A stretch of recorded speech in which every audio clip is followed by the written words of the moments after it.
While the unemployment rate has been steady at 4.3%, the black unemployment rate has been 7.3%. When you ran for president, you courted black voters and talked about what you described as black jobs.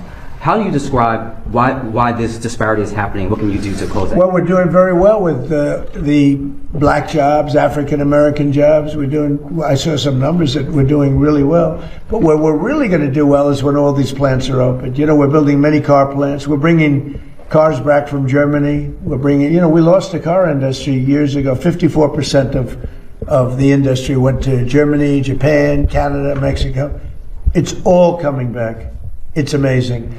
And where your black worker is really going to do well is when those factories open. So I think they're going to be great. We've been doing well. It's been a big focus for me. Trump said that the black jobs are doing very well. People just had jobs. I didn't know there was black jobs. You know what I'm saying? I thought people just had jobs. The black jobs are doing very well. The black jobs are doing very well. I think they're doing well. Biden didn't do a good job with the black jobs. Black jobs are fantastic. They're amazing. We have mass incarceration. Black jobs are so perfect. They're doing such cheap labor in prisons. We got NFL. We got basketball. They're doing jumping high, running fast. And where your black worker is really going to do well is when those factories open. So black jobs are doing fantastic. Now we just got to get them back on the fields. We got to get the cotton. We got to get the sugar. We got to get it back. The black jobs are doing phenomenal. Our plan is working perfectly, okay? Those are the black jobs I'm talking about. I don't know what jobs you're talking about. You're talking about doctor, lawyer. No. We got that. White guys, white people have that. You guys got to get back to what you're good at. They want us to be slaves. This is real. They wish slavery could come back again. They sit up here and talk about, Iran, they don't care about their citizens. They don't care about their people. You don't give a damn about us either. You're cutting our health care, all of our benefits. We can't vote anymore. You don't give a damn about the population either. You let them put all this junk and poisonous stuff in the food. So you're better than Iran?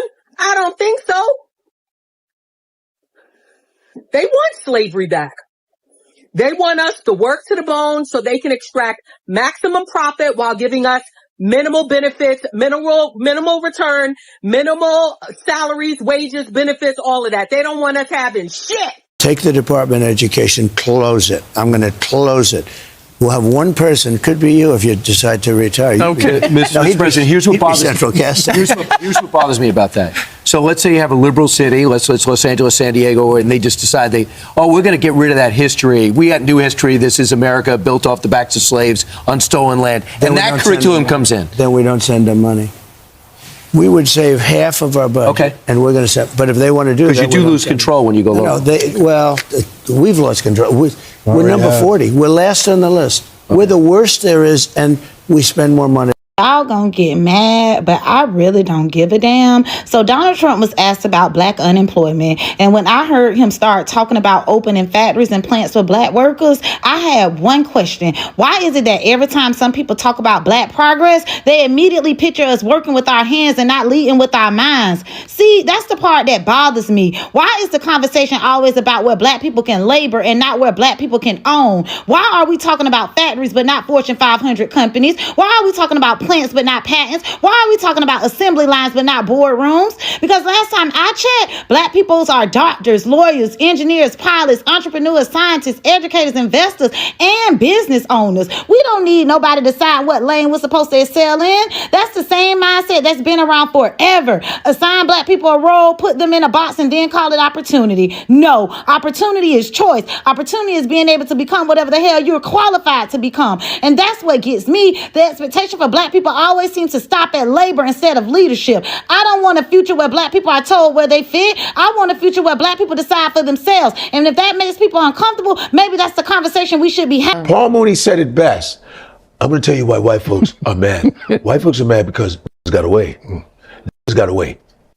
Got away. It's because they don't have slaves anymore. He goes, when we was free, we didn't have no jobs. When we were slaves, we had 12 jobs. He said, imagine if slavery was to come back, they'd be like, oh, welcome home. Welcome back. We haven't seen you in a long time. Your room is exactly the way we left it. Paul Mooney he was right. That's the reason, because all the wars in America were fought because of slavery. Yeah. They wanted to keep what was the economy was slavery. Yeah. The first thing on Wall Street was slaves. Yeah.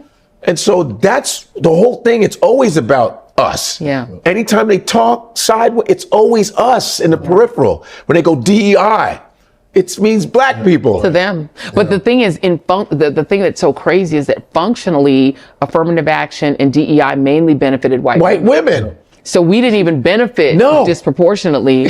We actually didn't. And now that we are being hurt disproportionately, because when they say we're getting rid of DEI, it's interpreted by these C-suites as fire all the black people. Yeah, and then I know I don't know if the lower courts or something, but I know the Fourth Circuit ruling reshaped the organization and approach of DEI, right? I think going up against what Donald Trump was trying to do with DEI, was there a change and movement in that? I mean, to me, it almost doesn't matter what the courts say, because the way that companies are interpreting it, the way Hollywood is interpreting it, you're hearing all these stories out of Hollywood. Just don't greenlight black stories. Right. Just don't hire black actors. Period. My sister's an actress. You know, June Carroll, by the way, hire her if you're making a movie. She's amazing. But I mean, it's like they're hiring fewer of us. They're giving fewer of our scripts green lights. They're giving fewer of our stories, making fewer of our stories. They wanted to do. Because they interpret black. And it's not even that Trump, signed a law saying you can't hire black people, but this is the way people are complying. It's not the first time Donald Trump has talked about black jobs.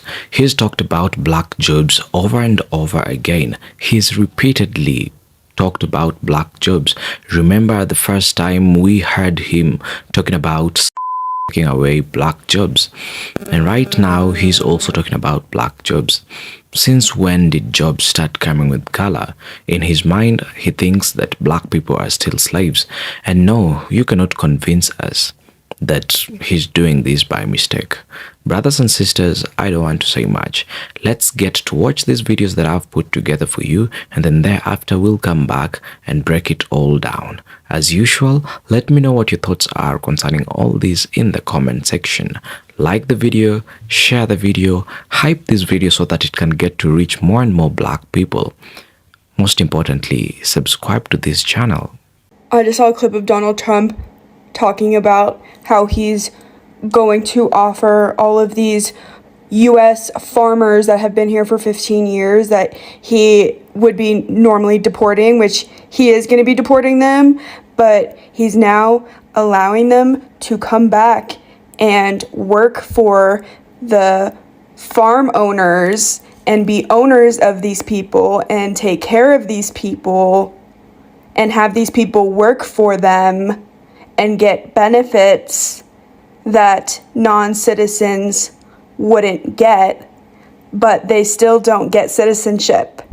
They're just here to work for people, to provide food for us.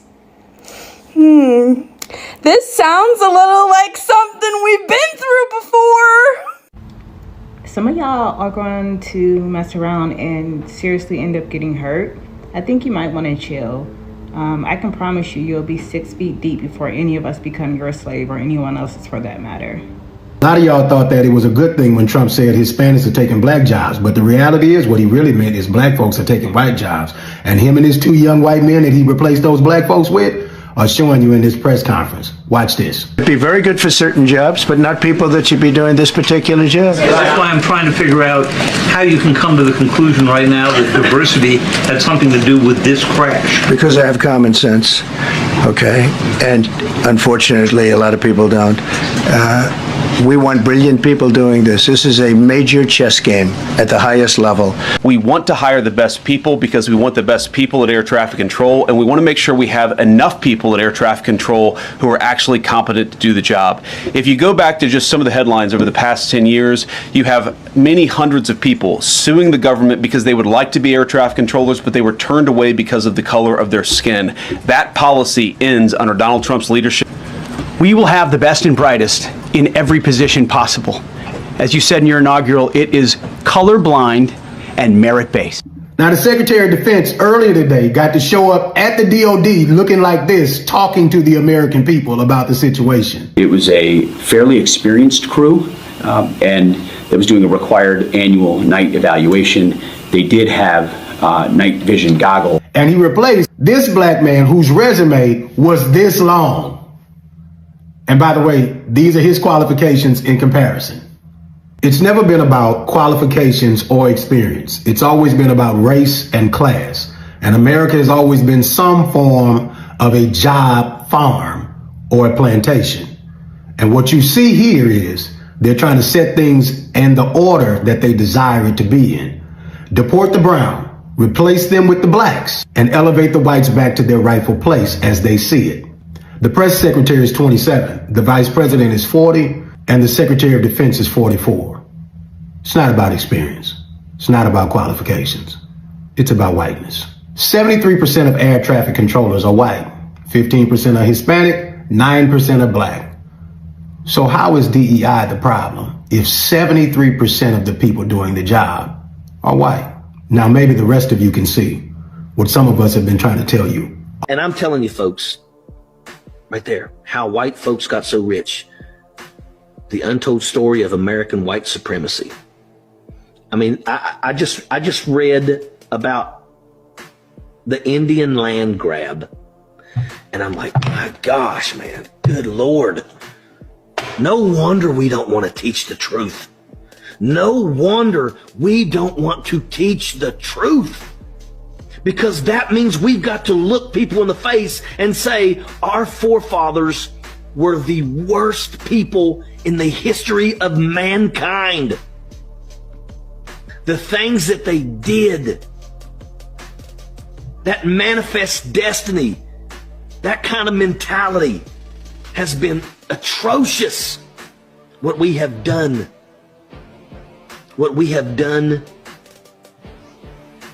to the African Americans. The estimated number of wealth that came from slavery, from free labor, and that's what it was. And they estimate that the amount of money that came from slavery was around $24 trillion.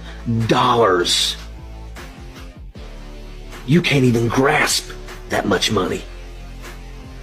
The average person has a hard time grasping what $1 billion is.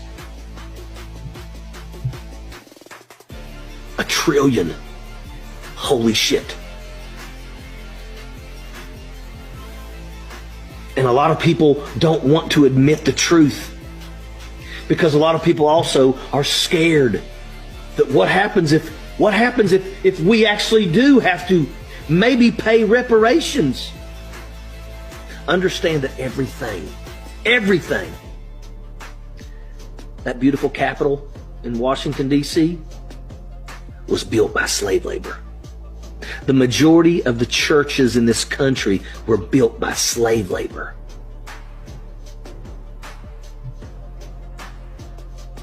Our forefathers were lazy.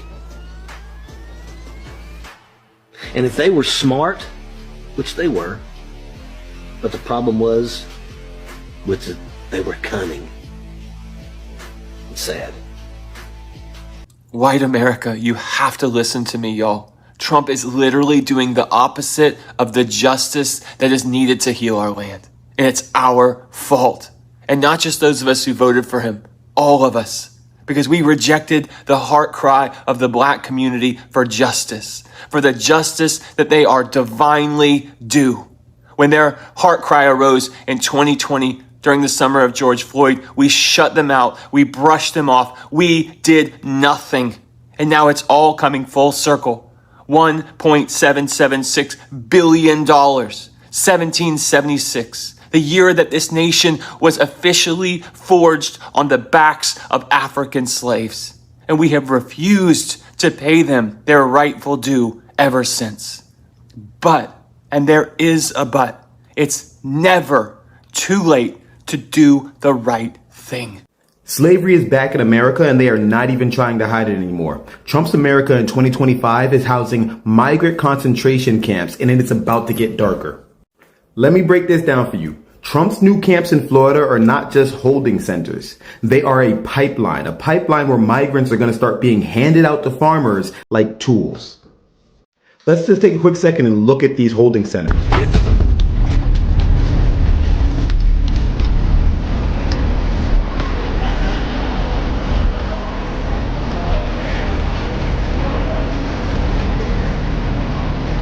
Hardworking people who have not committed any crimes are going to be held in these concentration camps until they are given to a farmer who is going to have, quote unquote, these are the exact words from the man himself, owner responsibility, where they're going to be largely responsible for these people. These people are going to be forced to work in whatever conditions the farmer deems acceptable, and if they have any problems with it, any grievances or any issues, you can go back to your concentration camp or you can get the fuck out the country. Slavery is officially back in 2025 Trump's America. That's why some of the states have already started to put legislation forward that if you're arrested for being an illegal immigrant, they can hold you for an indefinite amount of time. This creates a labor force for the country that's almost free. So he's going to take the workers that were already in the population, take them out of the population, and put them back to work for even less money. Just to be clear, I have no proof of this. This is just my hypothesis. I really hope that that's not the case, but that makes the most sense. Why else would you need to build so many housing facilities for prisoners if you were planning on deporting them all? And also, our government knows who picks all of our fruits and vegetables. They know who builds our roads. It's not legal citizens. The majority of them are not legal citizens. White people aren't sitting in the fields getting strawberries and grapes. It's just not the case. You know, I knew they were rolling back years of progress, but I really didn't think we were going to go back to slavery. That's just, it's always been in them. They're like, just give us the go. Yeah. Just give us the go. No blacks, ha ha! But they're not going to touch the NFL and the NBA. Oh no. Because I was hoping, I think you should fire all of them too, and we form our own league. Right. We were like, well, don't touch the NFL. No, wait, hold on now. Don't get too We don't want the crazy score now. to be 1-3. Right. We got hold still on need now. dunks and Don't stuff. go crazy. Jesus, who's going to catch? No, we don't want to. Yeah, you notice sports was They left it alone. untouched. Untouched. Untouched. Yeah, I know. Because I said, why don't we? How come it's still black? Why is the NFL still 70? You know what I'm saying? Because whenever they're benefiting monetarily, sexually, or whatever, that's when it's good. But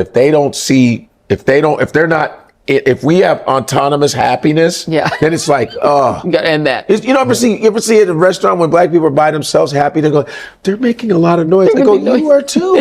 Right. You were too. It's like, and you're complaining. Right. And you're complaining. Right. But it's like when they see us, they say, get out of here. Okay, we'll get out of here. Get out of our town. Okay, we'll go build our own. Let's go burn that. What are they doing? Yeah, we gotta burn it. Right. Because we're running rent free in their heads every day. We run rent free. Yeah. This is all facts. What do you think the long-term impact is going to be with affirmative action and the removal of affirmative action?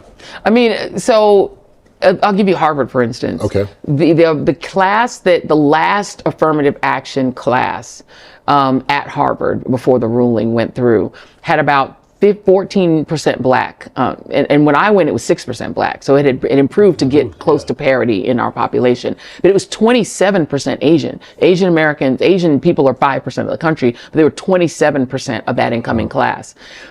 After affirmative action, those numbers are roughly the same. Same, right? The numbers of white men have gone down.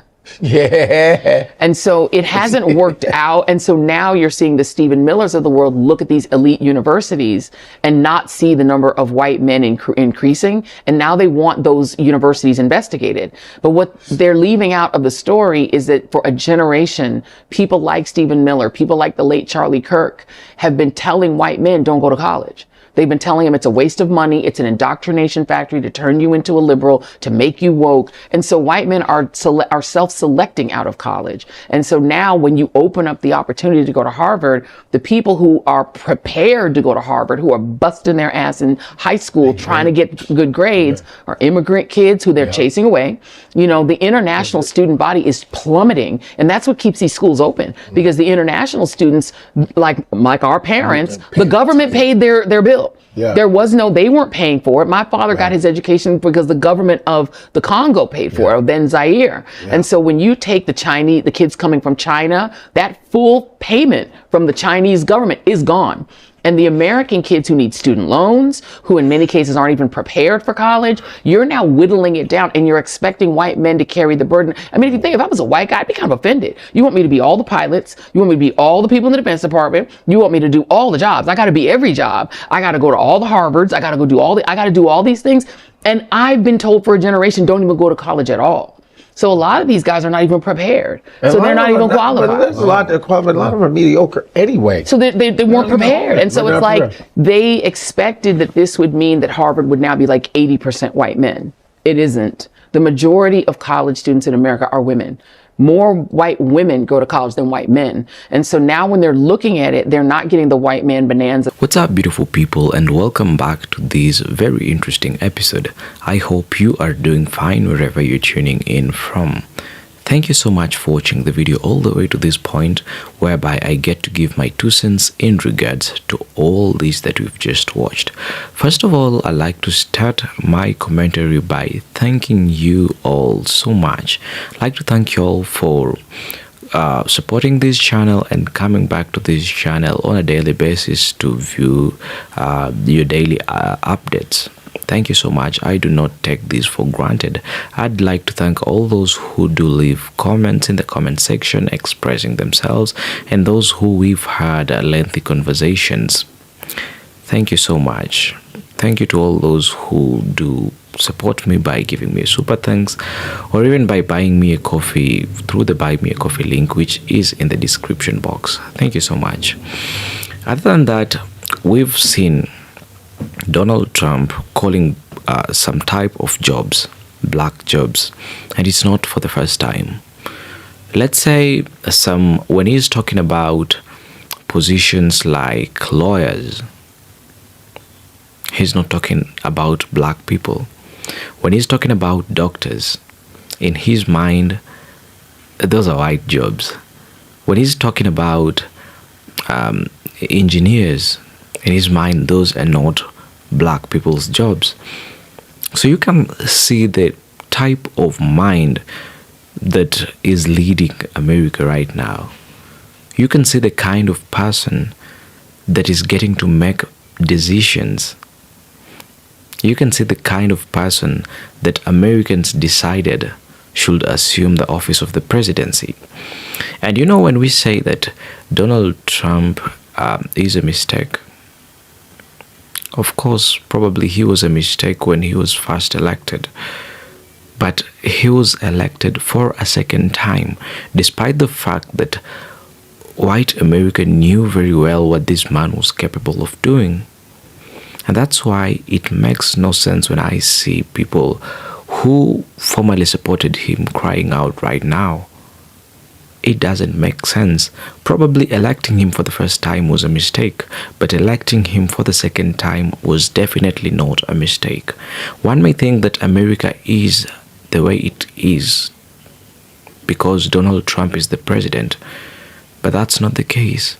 Donald Trump is the president because America is what it is. And it's because of white America's racist system, their racist upbringing. Because Donald Trump is just but a reflection of his subject. And when I talk about his subject, I'm talking about white America. He's just reflecting their beliefs. He's just reflecting their persona. So when he talks about black jobs, that is what white America assumes. That is what they believe. They may not be saying it out loud, but Donald Trump is a very big representation of their thoughts. So when he airs his thoughts talking about black people's jobs, or rather black jobs, assuming that black people do belong in the fields, black people belong in the mines, black people belong in factories as handymen, not as CEOs of these factories or managers, not even managerial positions, no. When he talks about that, it's just a direct representation and a direct reflection of his subject. That is what they think about black people. That is what they think that is where they think black people belong. And saying this in 2026, it's really sad. I mean, we're not in the 1960s. This is the 21st century. So it really hurts me to see these kind of beliefs still exist to this very day. I mean, where is the black excellence? Of course, it does exist, but not in their minds. We have black doctors who are doing well. Talk about, don't they know who Ben Carson was? We have black sportsmen who are really doing great. Black businessmen. Black engineers. Gone are the days that they'd just assume that black people do belong in the fields picking cotton. So it really hurts me to see this kind of talk going on, not just here on the internet, but even with the President of America, the one in the White House. So I think it's high time we get to understand the person that we are dealing with. We get to understand the people we are dealing with. We get to understand what white America thinks about black people.